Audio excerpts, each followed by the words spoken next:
Assalamualaikum warahmatullahi wabarakatuh. Selamat datang teman-teman mahasiswa di perkuliahan Metode Penelitian Kualitatif. Pada pertemuan ke-9 ini kita akan membahas mengenai teknik analisis data kualitatif. Dalam part 1 ini kita akan membahas menggunakan analisis data menggunakan Miles and Huberman Model. Jadi nanti ada 2 part. Pada pertemuan berikutnya kita akan membahas teknik Bogdan and Bigland, dan pada pertemuan ini kita membahas menggunakan model yang ini dulu. Oke, jadi langsung saja. Baik, kita akan melihat definisi dari analisis data itu sendiri, yaitu sebuah proses untuk mencari dan menyusun secara sistematis data yang telah kita kumpulkan, baik itu dari hasil wawancara, observasi, dokumentasi, dan berbagai metode yang sudah kita gunakan dalam teknik pengumpulan data. Nah, semua itu kita tulis, kita buat transkripnya, kemudian kita organisasikan data itu ke dalam unit-unit yang lebih jelas, yang sudah kita kategorikan, kemudian melakukan sintesa, menyusun ke dalam pola, memilih mana yang sebenarnya data yang penting dan mana yang bukan menggambarkan atau menjadi temuan dalam penelitian kita. Nah, barulah kita membuat kesimpulan. Kesimpulan ini nanti kesimpulan sementara, kemudian kesimpulan akhirnya seperti apa. Nah, meskipun begitu, memang teknik analisis data dalam penelitian kualitatif menurut Miles and Huberman itu memang sesuatu yang tidak diformulasikan dengan jelas ya, karena sifatnya kan dia bisa interaktif seperti itu, bukan linear. Jadi tidak baku dari A ke Z seperti itu, tetapi dia bisa bolak-balik selama proses pengumpulan data itu sendiri. Oke, jadi kapan sebenarnya analisis data dalam penelitian kualitatif itu akan kita lakukan? Nah, jadi kita bisa melakukannya mulai dari saat kita mengumpulkan data. Jadi kita tidak harus mengumpulkan semua data terlebih dahulu, tetapi misalkan ketika kita telah melakukan wawancara pada responden A, kemudian kita langsung membuat transkripnya dan melihat dan membuat analisisnya, mereduksi datanya sehingga kita bisa melihat penyajian datanya seperti apa. Nah, kemudian, ini yang disebut sebagai dilakukan secara interaktif. Jadi dilakukan secara terus-menerus sampai tuntas sehingga data jenuh. Maka dari itu penting untuk melihat setiap gambaran dari responden A, B, C. Misalkan kita sudah melihat responden A, kemudian apakah data tersebut sudah jenuh atau belum, ataukah ada yang perlu digali lagi, maka kita akan kembali lagi ke lapangan. Seperti itu. Untuk mengumpulkan dan menjadikan data tersebut cukup untuk kita gunakan sebagai untuk mengambil kesimpulan. Nah, kemudian analisis data ini pada saat wawancara, jadi kita sudah melakukan analisis terhadap jawaban dari responden. Nah, kalau memang belum memuaskan, ada yang perlu kita gali lagi, maka kita perlu mengembangkan pertanyaan atau memberikan pertanyaan yang sama secara berulang. Nah, semua itu perlu dilakukan dalam penelitian kualitatif. Nah, langkah-langkah analisis data dalam penelitian kualitatif. Oke, yang pertama, melakukan reduksi data. Jadi, reduksi data itu apa? Nah, reduksi data ini kita akan mengurangi. Artinya, kita akan mengambil hal yang memang pokok. Kan tidak semua nih dalam ketika responden bercerita pengalaman hidupnya ataupun peristiwa yang kita tanyakan. Nah, itu kan tidak semuanya menjadi data yang penting untuk kita gunakan.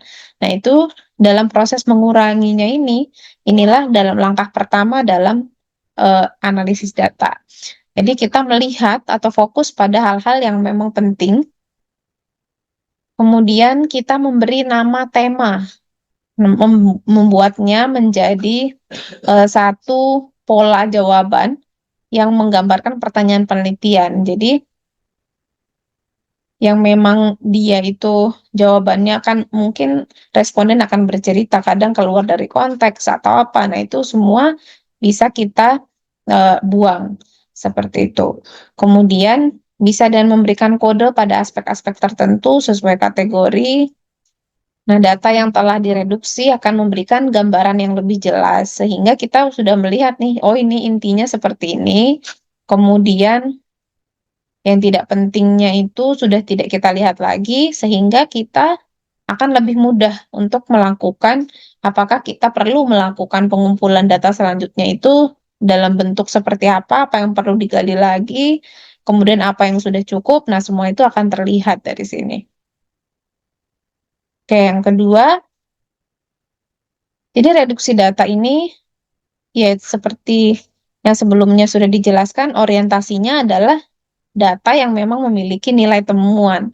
Jadi temuan dalam misalkan dalam 10 baris transkrip wawancara atau catatan observasi, maka yang mana nih yang merupakan temuan yang memiliki nilai temuan untuk entah itu menjawab pertanyaan penelitian kita atau menjawab pertanyaan yang kita ajukan kepada responden. Nah, itu yang kita lihat.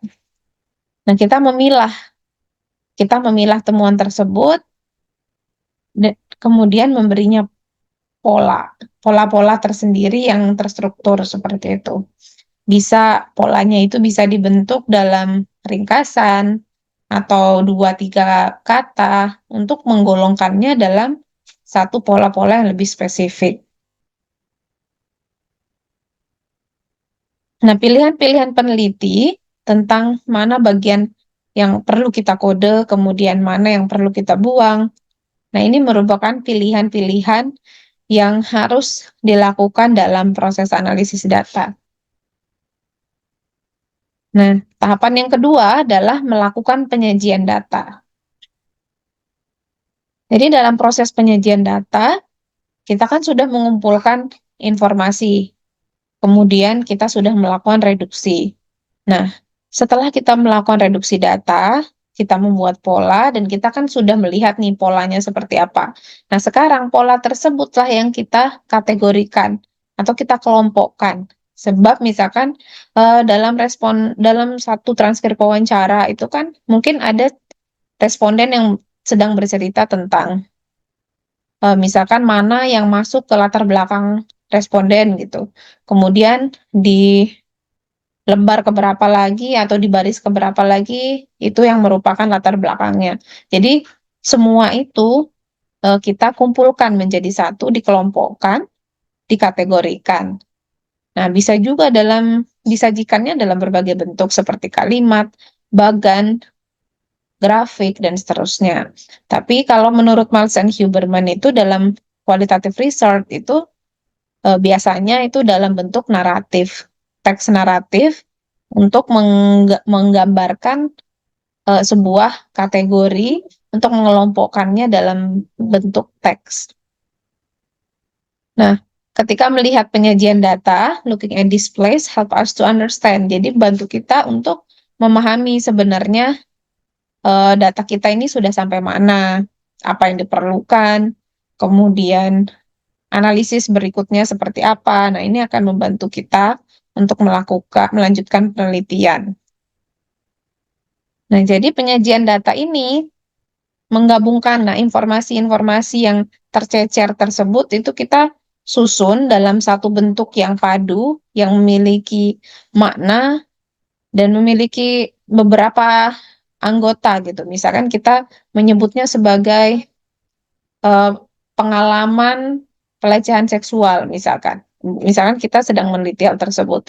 Kemudian kronologi. Kemudian ada saat di mana responden akan bercerita mengenai kronologi ceritanya. Kemudian nah itu yang kita kategorikan dalam satu bentuk yang tersusun secara padu.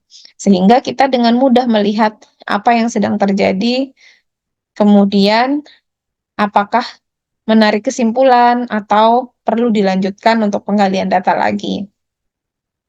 Ini akan membantu kita melihat hubungan antar pola, antar data yang sudah kita buat. Oke, baru pada tahapan ketiga kita akan membuat kesimpulan. Jadi, kesimpulan ini kan akan mengungkapkan apa yang sudah kita temukan di dalam proses, di dalam banyak sekali mungkin lembar transkrip yang sudah kita buat. Nah, sekarang kita saatnya membuat kesimpulan nih berdasarkan coding tadi, kemudian kita sudah buat kategorisasi. Nah, sekarang kita akan melihat apakah penelitian tersebut sudah cukup untuk kemudian dilakukan kesimpulan akhir atau justru kita harus berhenti di kesimpulan sementara. Nah, kesimpulan ini diverifikasi selama penelitian berlangsung. Jadi tahapan-tahapan ini kan tidak linier ya, tidak, tapi bisa kembali ke tahapan sebelumnya atau bahkan bisa kembali ke tahapan pengumpulan data. Nah, termasuk dalam proses kesimpulan ini kita juga melakukan diskusi, kemudian konfirmasi dengan ahli untuk menghindari subjektivitas. Oke, jadi menguji kebenaran data dari data yang disimpulkan. Nah, itu tujuannya, melihat kekokohan dan kecocokannya dengan data lain. Nah, kita juga mencari data tambahan nih. Misalkan kita memang memerlukan wawancara, maka kesimpulan tersebut dapat disebut valid lah atau dapat diandalkan ketika kita sudah mengkonfirmasi kepada responden. Nah, penarikan kesimpulan dilakukan selama proses penelitian berlangsung. Nah, apabila data terkumpul nih, kita sudah bisa mengambil kesimpulan sementara. Tetapi ketika data tersebut sudah tidak dibutuhkan lagi data yang lain dan jawabannya memang sudah mentok di situ, sudah lengkap, sudah jenuh datanya, maka kita bisa menarik ke kesimpulan akhir. Oke, jadi ini adalah bagan interaktif model dari Maltzen Huberman, di mana ini ada tahapan, ada 4 tahapan di sini, dan ini tidak dilakukan secara linear ya, bukan dari sini dulu, terus kemudian dari sini, tetapi ini dilakukan secara interaktif dan simultan sepanjang proses penelitian, sehingga datanya sudah jenuh. Nah, ukuran kejenuhan data itu apa? Yaitu ditandai dengan kita sudah tidak menemukan lagi nih data atau informasi baru. Jadi ketika kita melemparkan pertanyaan yang sama kepada subjek, maka jawabannya ya sudah di seputar itu lagi. Kemudian ketika kita kemudian konfirmasi misalkan ke temannya atau ke significant others yang lain, maka kita akan menemukan data atau informasi yang juga sama. Nah, di situ datanya sudah jenuh. Nah, peneliti bergerak bolak-balik di antara keempat tahapan ini, keempat teknik analisis data ini. Nah, kemudian membentuk siklus analisis data yang dinamis. Disitulah perbedaan yang sangat mendasar ya dalam penelitian kuantitatif dan kualitatif. Jadi kalau di kualitatif itu kita bisa kembali lagi bahkan ke koleksi data, kemudian bisa bahkan setelah sampai di verifikasi sekalipun ketika kita memang menemukan bahwa di situ ada miss, ada artinya dan misalkan dalam sebuah cerita tuh ada plot yang kosong yang belum terisi dan di situ dibutuhkan informasi, maka kita harus kembali lagi ke tahapan-tahapan sebelumnya. Oke, contohnya, contoh reduksi data ini mungkin dalam aslinya dalam ini hanya contoh ya, saya buat contoh sederhana sekali dan mungkin teman-teman nanti bisa menjadikan ini sebagai acuan saja. Mungkin data teman-teman akan lebih kompleks dan lebih banyak. Nah, ini hanya contoh kecil. Ketika pertanyaannya misalkan bagaimana Anda menggunakan media sosial selama jam kerja. Kemudian kita melihat jawaban yang panjang ini dan tidak semua kata per kata dalam jawaban responden itu adalah temuan, itu berkaitan dengan pertanyaan penelitian ataupun akan menjawab masalah penelitian yang sedang kita teliti. Nah, sehingga kita perlu untuk membuatnya menjadi lebih terarah. Jadi kita pertama akan melihat ide pokoknya terlebih dahulu. Nah, di sini yang saya beri tanda merah ini kan kadang-kadang saya membuka media sosial saat bekerja, terutama saat merasa bosan atau butuh istirahat sebentar. Nah, ini ide pokoknya apa? Dari jawaban ini, membuka media sosial sebagai pengalihan dari pekerjaan, misalkan seperti itu.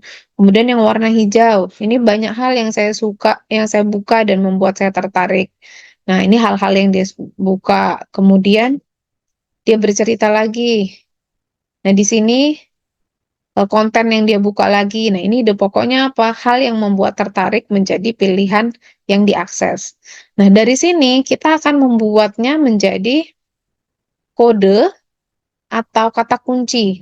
Nah, ini reduksi.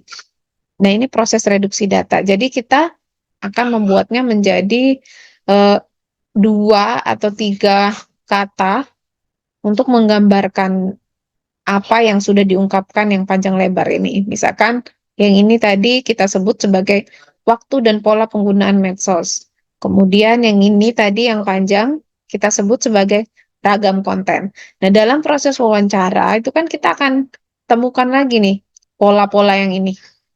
Pola-pola ataupun kode-kode yang sama yang menggambarkan hal ini. Karena kan nanti pertanyaan kita akan banyak ya.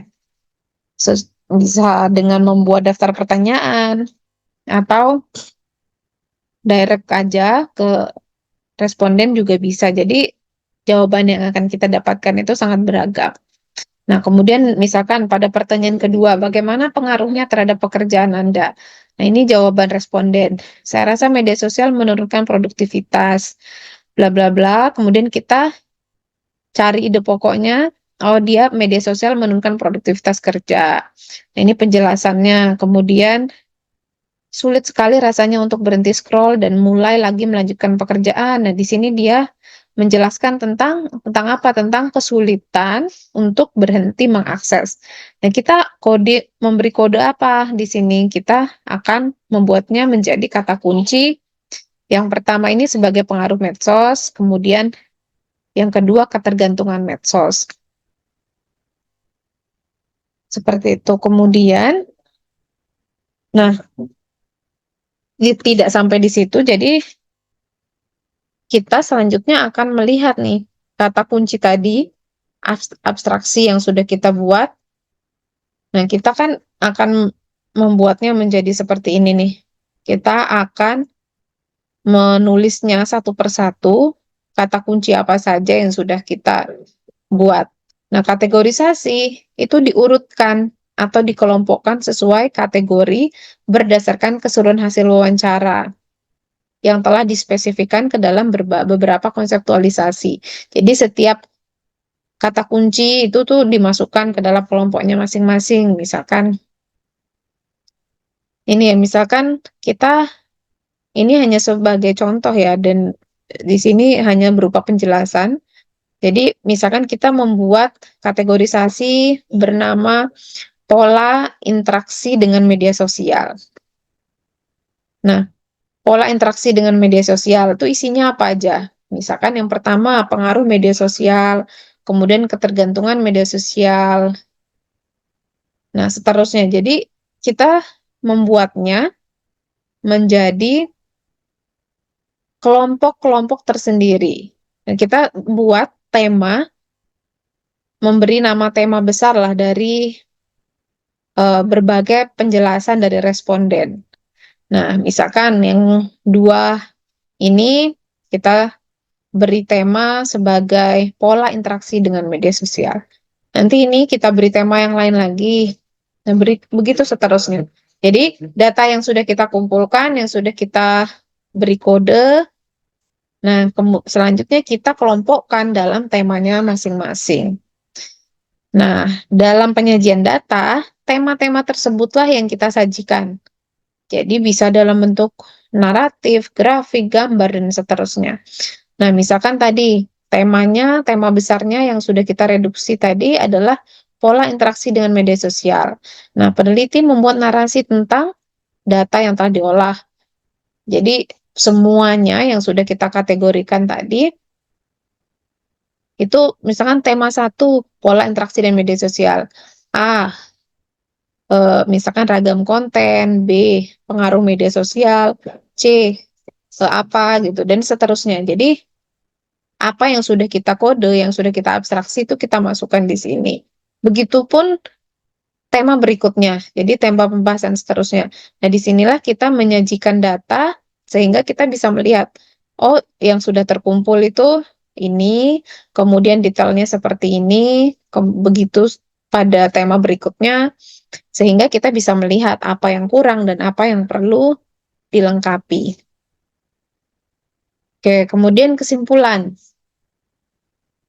Nah, ketika kita membuat kesimpulan, entah itu kesimpulan sementara atau kesimpulan akhir, maka kita juga akan membuatnya dalam kelompok masing-masing, yaitu yang sesuai dengan kategorisasi tadi, yaitu pola interaksi dengan media sosial.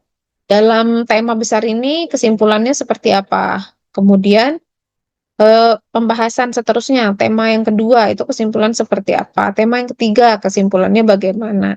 Nah, dari kesimpulan-kesimpulan inilah kita akhirnya akan sampai pada bangunan kesimpulan utama atau keseluruhan ketika memang di sini datanya sudah cukup menjawab pertanyaan penelitian kita. Oke, mungkin begitu contoh dan teknik analisis data yang akan sudah kita bahas pada hari ini. Terima kasih atas perhatiannya. Assalamualaikum warahmatullahi wabarakatuh.